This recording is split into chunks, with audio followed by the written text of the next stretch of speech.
All right, I'm always excited to get started here, so I know, we got to try to get everybody back on schedule here. We'll do our best to do that. So we're going to go ahead and get started with the Crude Tanker panel. I'm Chris Wetherbee. My pleasure to be joined here by a really esteemed panel. To my right, we have Lois Zabrocky, who's the CEO of International Seaways. We heard from Lois at lunch, so I'm sure everybody knows you. Ted Petrone, Vice Chairman, Navios, next. We have Bob Burke, partner and CEO of Ridgebury Tankers. And then we have Harris from Tsakos, sitting in for Nicholas today. So thanks very much for for joining us. So let's kick off. So I wanted to talk a little bit, just sort of big picture about the market. So I think one of the themes of today has been how good the tanker market has been. So, I guess maybe I'll start with Lois because you're right to my right here. Maybe if you could help us characterize the strength of the market today and how you feel about this cycle relative to previous ones you've seen in your career. Okay.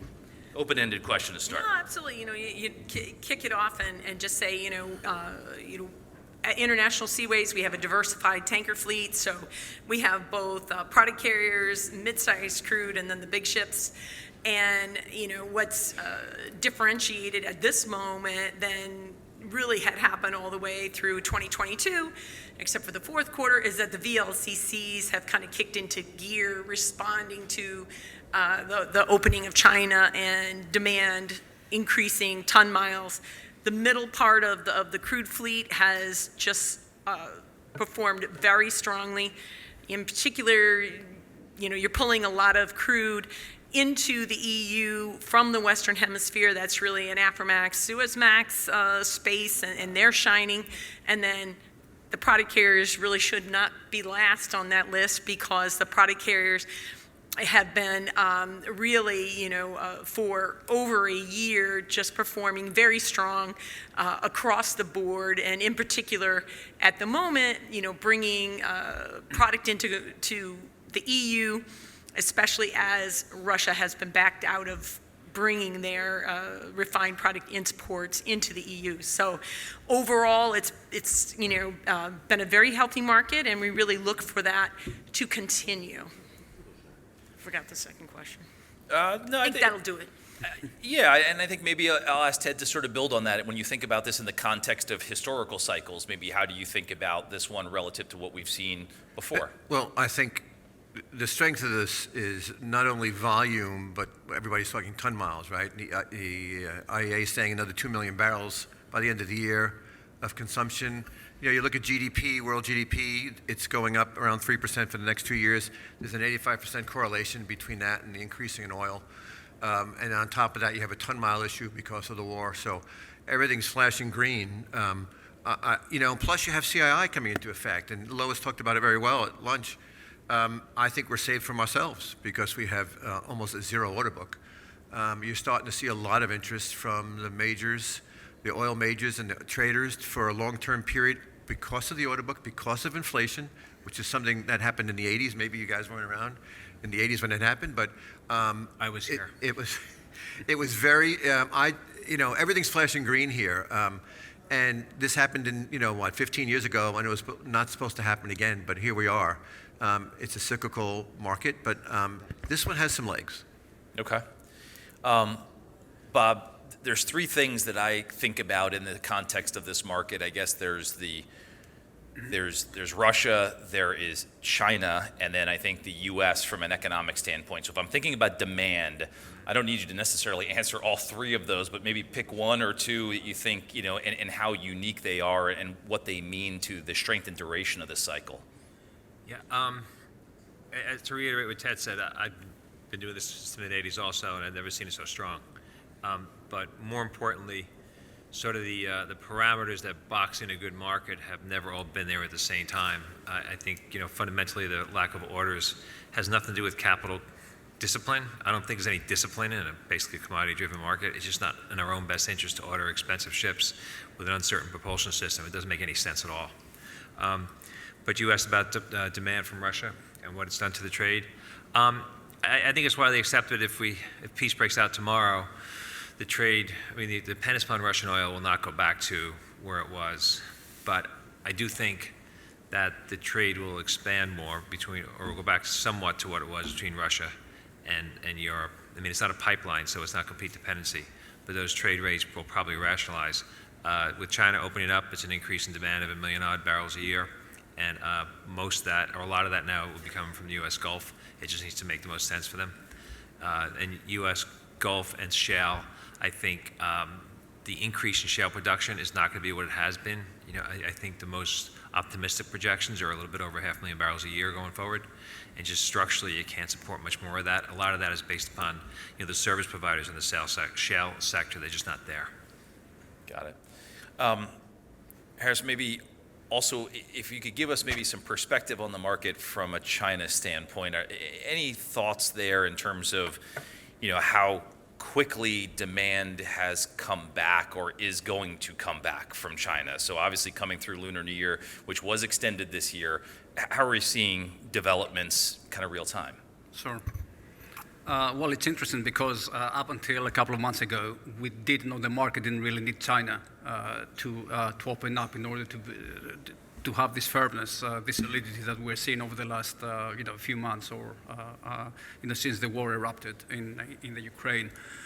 The opening up of China is obviously an added bonus in this context, in the sense that vessel supply is at the lowest ever it has been. Global oil demand, except China, has recovered and has probably exceeded the pre-COVID levels. So on top of that, finally, China opened up. It seems the Chinese have proved that they can come back very quickly. Don't forget they've been locked up for like 3 years. Mm-hmm. So pent-up demand has really built up, and we're seeing this being translated to additional barrels. I mean, market commentators expect Chinese demand to grow anywhere between 800,000 to 1 million barrels per day. Eventually, this will be filtered into seaborne trade. We will see additional or increased demand for seaborne transportation, especially from but additionally from faraway places from the U.S. as in the pre-COVID period.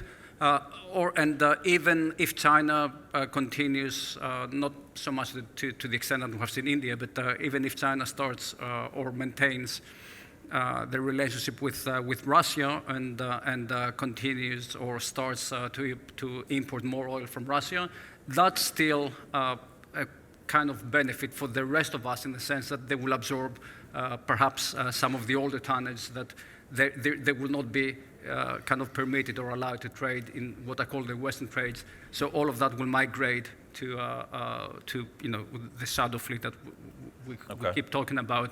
So it will take additional supply out of our market, which is only a positive. Got it. So whichever way you look at it, the opening up of China could only be translated as a huge positive for tankers going forward. Got it. Ted, maybe I'd ask you to opine a little bit on the U.S.'s role here. So over the course of the last couple of weeks, I think the concern amongst the investment community of went from sort of a soft landing to no landing back to maybe a hard landing for the U.S. economy, and how you might think about that in the context of oil demand in the coming couple of quarters or year or so. So we have an issue with the economy, and we're probably going to have my opinion is maybe a very soft recession. I think that's worse for the containers, because for them it's the OECD Western consumers, right, the finished products. But we're more moving our stuff out to the east from the west. All the oil's been discovered in the Atlantic. All the new demands in the Pacific. I actually think, contrary to what people say, that if there's a slight recession, we've been exporting records amount of product, records amount of crude over the last month. I think people don't expect that to continue. That could continue should we go into a slow recession. My job at Navios is to poke holes into, when everybody in the room says everything's good, right? What we say is, if everybody's thinking the same in the room, nobody's thinking. So it's hard for me to poke holes into this market not staying high for the next year or two. Okay. Lois, maybe taking a thought about different sized vessels within tankers, within crude specifically. So China, I think the perception is that drives a VLCC trade clearly. I think the disruption with Russia maybe was less impactful from a VLCC perspective. So as you're thinking about it, International Seaways, how are you thinking about relative strength of vessels and maybe where you could see the lead coming from over the course of the next several months or quarters? Yeah, so, the lead has come from, really the smallest ships right up through, now the Vs are really on board and are driving things. But, your real strength has been, like if you take LR1s and, whether you're trading dirty as a Panamax or as a clean vessel, there has been a real pull on that part of the fleet, on the crude side and the dirty product side, in the sense that the U.S. backed over 600,000 barrels a day of Russian heavy vacuum gas oil feedstock out of our economy early on, and the LR1s, and then the next step up, the LR2s and the Aframaxes have been particularly pulled upon. If you're going to load crude in the Baltic, it's largely going to be on either an Afra or a Suez. And if you're going to, bring product from India, it's, ideally on an LR2 or a clean Afra. So you just see the whole middle part of the fleet having really ramped up in usage and demand. So it's just been very strong, and, I would look for that to continue. Product exports out of the U.S. Gulf, which have been very strong, and we look for that to continue. That's really an MR market. And then, as China pulls and starts to come alive again from a demand perspective, that really puts the Vs into play as well. Okay, got it. Want to take a second and talk a little bit about the supply side. So maybe, Bob, one for you, if you could give us your perspective on what you're thinking about sort of average fleet age, maybe first, and then we can kind of go into the order book from there. Sure. The average fleet age is 12.3 years, which seems to be a concern. The average airplane in the country is 14 years old. Everyone felt safe in their plane the last time they took it? Did anyone ask when it was built? Probably not. The average car in the country is 12 and a half years old. So that means half the people in this room have a car 12 and a half years or more somewhere in their garage. The average truck is 13 years old. Light truck, 16 and a half. That's the average age. The average rail car is 20 years old. The average locomotive is 27. CSX, who is pretty much the gold standard, the average age is 22. So when we look around where the market is and what has to give, they say there's no order book, but there's an installed asset base on the water today. And we talk about ESG constantly. We talk about 2030, 2050. But sometimes we should think about what we can do tomorrow. Not tomorrow as in next year, but like in March 21st, 2023.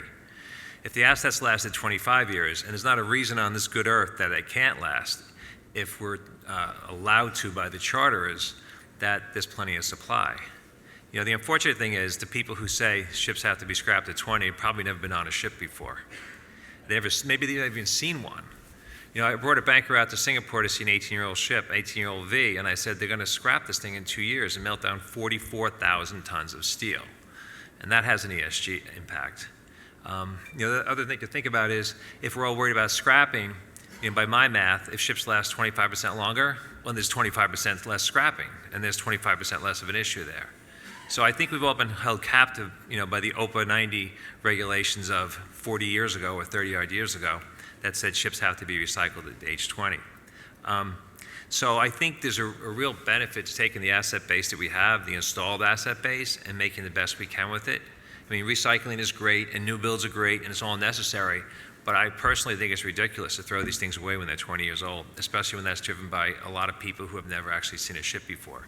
And the rest of the transportation industry, they have assets that last longer. Bridges last 100 years, buildings, I don't know how old this building is, but I'm not afraid of the roof falling in. So that's my perspective on age. Okay, all right. I'm glad you have an opinion. I can go on more if you like, but I think that kind of sums it up. And there's money in it. I mean, there's an ESG angle with, the scrapping, with the energy it takes to melt the ship down, with the consumption, with the improvements you can make on the ship. You manage the asset longer. If you envision 25 years, it'll be 25 years. Harris, do you have an opinion? Well, I kind of concur with what Bob just... You can or cannot? I can. Can. Okay, all right, good. Thank you, Harris. Thanks. There's one. Thank you, Harris. No, I mean, think about it. About 35% of the fleet today is over 50 years of age. So if we were to be very strict about all this ESG talk that it's been happening around us, and we just overnight press a button and make all these vessels disappear, what will happen to world trade? What will happen to to oil flows? What will happen to buildings like that and all the oil usage that the world needs? So everything has to happen with a certain process and not take ad hoc decisions without really putting them to the test. Obviously, ships serve a purpose. We don't just build vessels for the fun of it. They do carry oil that is important for the world economy. Of course, we need to adhere and we need to amend and upgrade regulations as they come along and as we move forward in life. But in the end of the day, we need to make sure that we transport, oil from A to B in very safe vessels. When you have such a depleted supply at like 4% of the order book, which is the historical low I think that it has ever fallen to, in this tightening market, in an environment of increasing oil demand, in this new paradigm shift with that the events with Russia and the Ukraine have created, that I think we're going to see that they will last for the very long term. I mean, I joked back in December in this very panel that nothing will change unless Russia elects a U.S. president. And actually, I mentioned the name of Donald Trump, but I think that might not be the case going forward. But unless something substantially, fundamentally changes in Russian politics, even if Putin goes tomorrow, this paradigm shift is here to stay. So we're seeing an elongation of routes, new trading patterns that will absorb capacity out of the market. The shadow fleet is here to stay, either we like it or not, as long as that situation remains with Russia. So all of us that operate in, call it the Western trades, we could be facing a situation where vessel supply could be in decline, could be perhaps by next year, certain segments could be in a negative growth. Mm-hmm. And considering all these environmental regulations that we need to adhere to, especially the older vessels, at some point we would need to, and owners, and we're seeing that, need to rethink of their operational usage. Scrapping has almost gone down to zero the last few months. So perhaps inevitably, just by reality dictating conditions, these older vessels will need to stay for a little bit longer to serve to serve the world. Of course, things will need to be addressed and for the longer term. But I agree with Bob. Vessels, you just don't turn the switch and they disappear.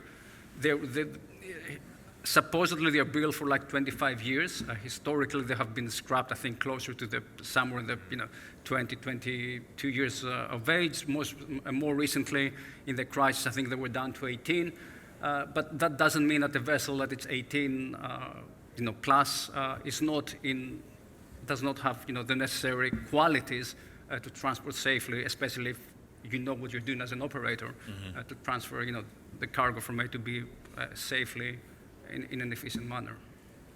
Ted, from a public company perspective, what's your opinion on number one, seeing the fleet age increase over time, and then from a running vessels at a public company, would you be comfortable, or what are the other ramifications you'd need to be thinking about from an increased fleet age on the tanker side? Well, we have 175 vessels, 47 are tankers, so we're always renewing the fleet. Think about it. If you don't renew the fleet, wait a year and your fleet's 5% less value. So you're continuing to have to renew the fleet. And it's honestly on the tanker side, you look at the back end of the curve is really lifted because of what's going on in the war. I mean, you got a 10-year-old V today is close to 80 million. In 18, we were doing deals at 84 million for new building. Mm-hmm. So I think the asset prices are up.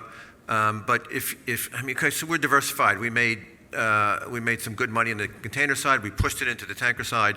There's still good deals at the top end of the market, but you have to have coverage going forward, and we were able to do that. So I think there's this ongoing balance between the balance sheet and renewing the fleet. But if we're going to renew 10% of our fleet, we're doing 17 vessels a year. That's 34 in and out.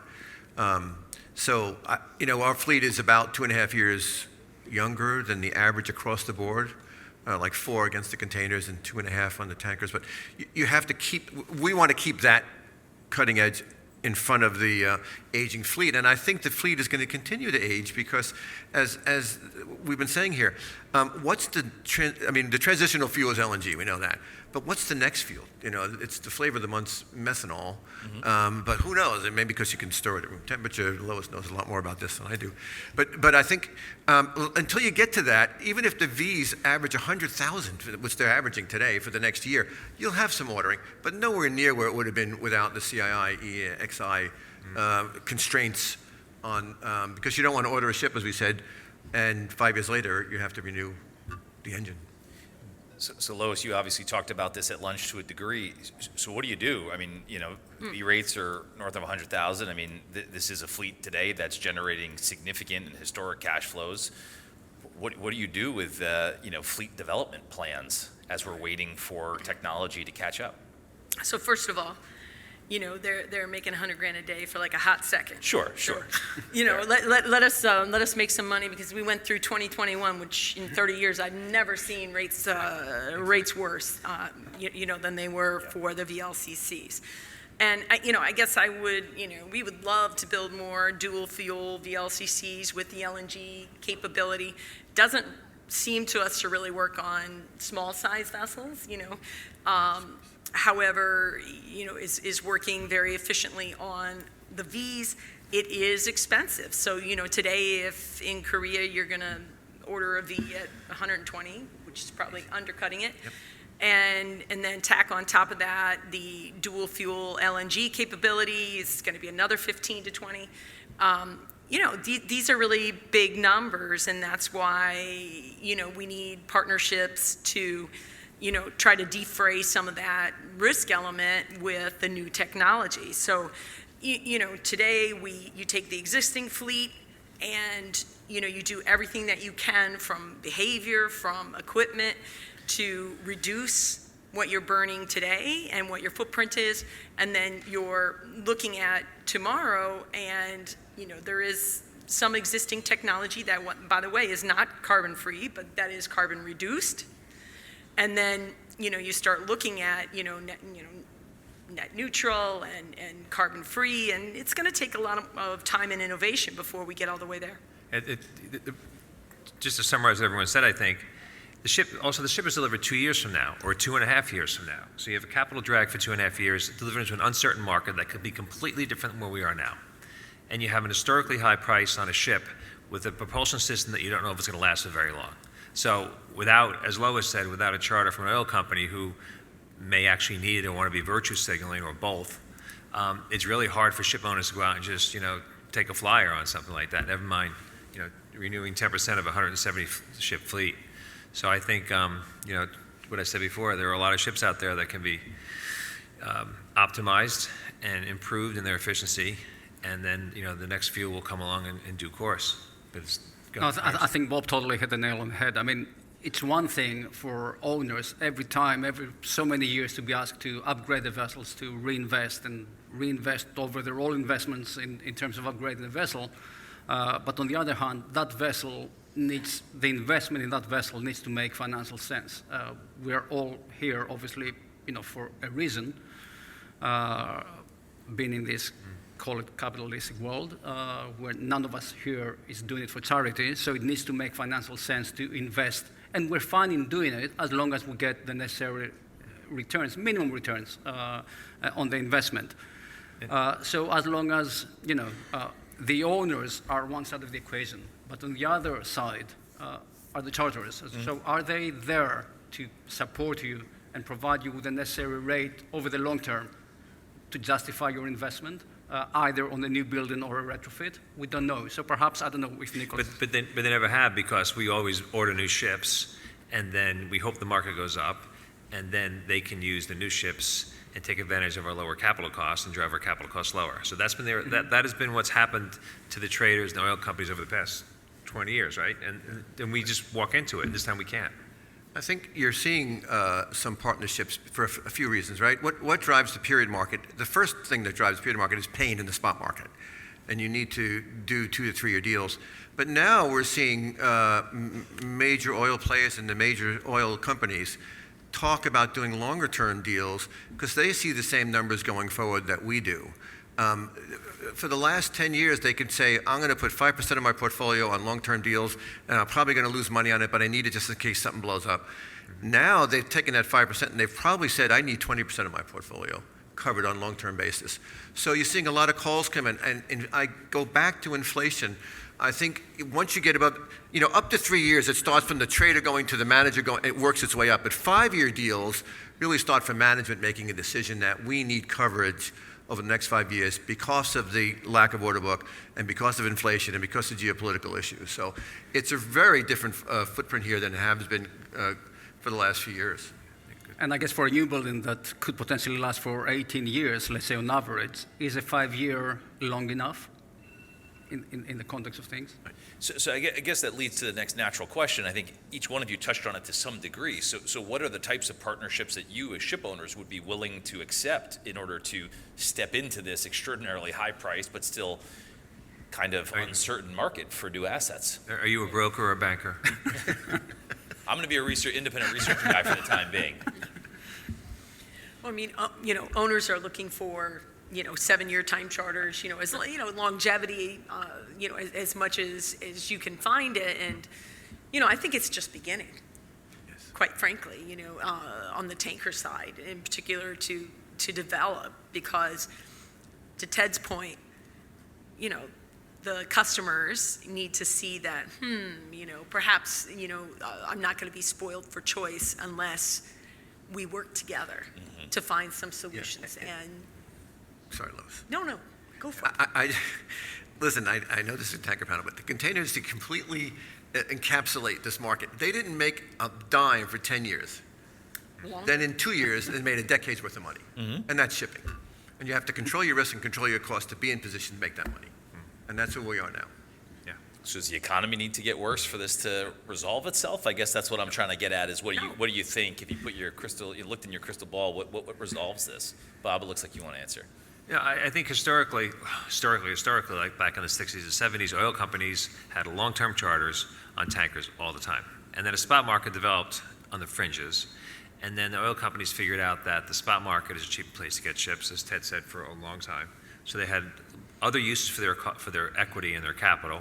And the cost of capital on shipping, there was no return on the cost of capital, so a big spot market developed. And now I think it's gone back the other way, where there will be a shortage of ships, and has to be supported. I mean, most people you talk to don't want to go out and buy a ship for $140 million.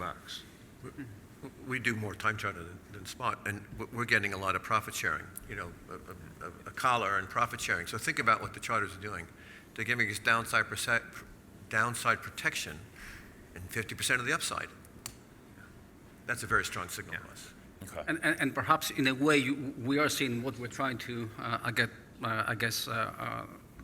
push across the point that we're trying to make here is that, charters need to be kind of their perception to jive with the ship owners. And in a way, we're seeing that, or we're beginning to see that in LNG.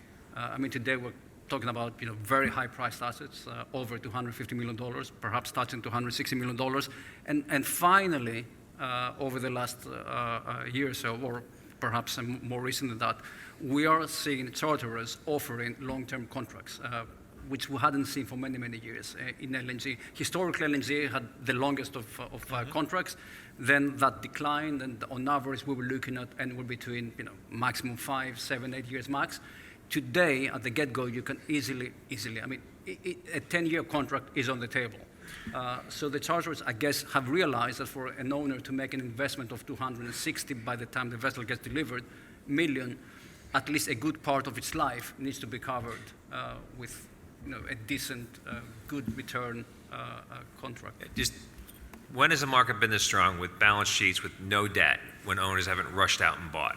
And if I'm an oil company or a trader, I would expect the yards to be full of tanker orders, and it's 4%, right? So if these guys aren't going to order now, when are they going to order? And then the answer becomes, we're not going to order. And it's not capital discipline, which I don't believe in. It's, we're all victims of the tragedy of the commons, and we all look out the window and realize there's no more grass to feed the sheep. And we're not going to put any more sheep out there, and they have to step up and do something. And by the way, I'm not advocating more orders. I'm saying that the moment you decide to order, it needs to make financial sense. Sure. Yeah. So, Absolutely. Any sense of what duration a charter, I mean, in the market today, for instance, if you were to go out with an open V and you wanted duration, what are we talking about? Well, I mean, I don't believe that we have seen real liquidity, in particular on the VLCCs, for time charters of 3 years plus. We haven't seen that. Okay. So I think it has to continue to build into itself before we will see that market develop and have the type of liquidity that would be more reliable for an owner. Okay. The 20-year average is around 42 for the V's, so I don't see us owners taking anything less than in the 40s if you're going to do. I mean, 1 year is about 45 these days, so you want to see 3 to 5 stretch out to that before you start locking in. I mean, And then you're going to consider what your asset-based cost is. Do you guys see What's your offerings on? return? Do you see offerings on new builds or just on your existing fleet? I was just, Do you see TC offers on new builds or just on your existing fleet? Yeah, I was talking specifically on existing. We haven't, seen, other than, Shell, the project that we were on. Right. Some of these where, okay, let's have you build a V against a long-term time charter. That has not been very, I don't know who else has done that. It's been, Right. Shell did it for 10 Vs, and that's been about it. Yeah. I think it's not us against them, the charterers. We are all on the same side. So that's what it needs to be realized by everyone. We're not trying to cut each other's throat. Yeah. It's, well, this is how things have developed. Maybe speak for yourself. Did you say? You said it out loud. But in the end of the day, we really need to be on the same side in order to make this work. Otherwise, it's going to be a very bumpy ride going forward. Understood.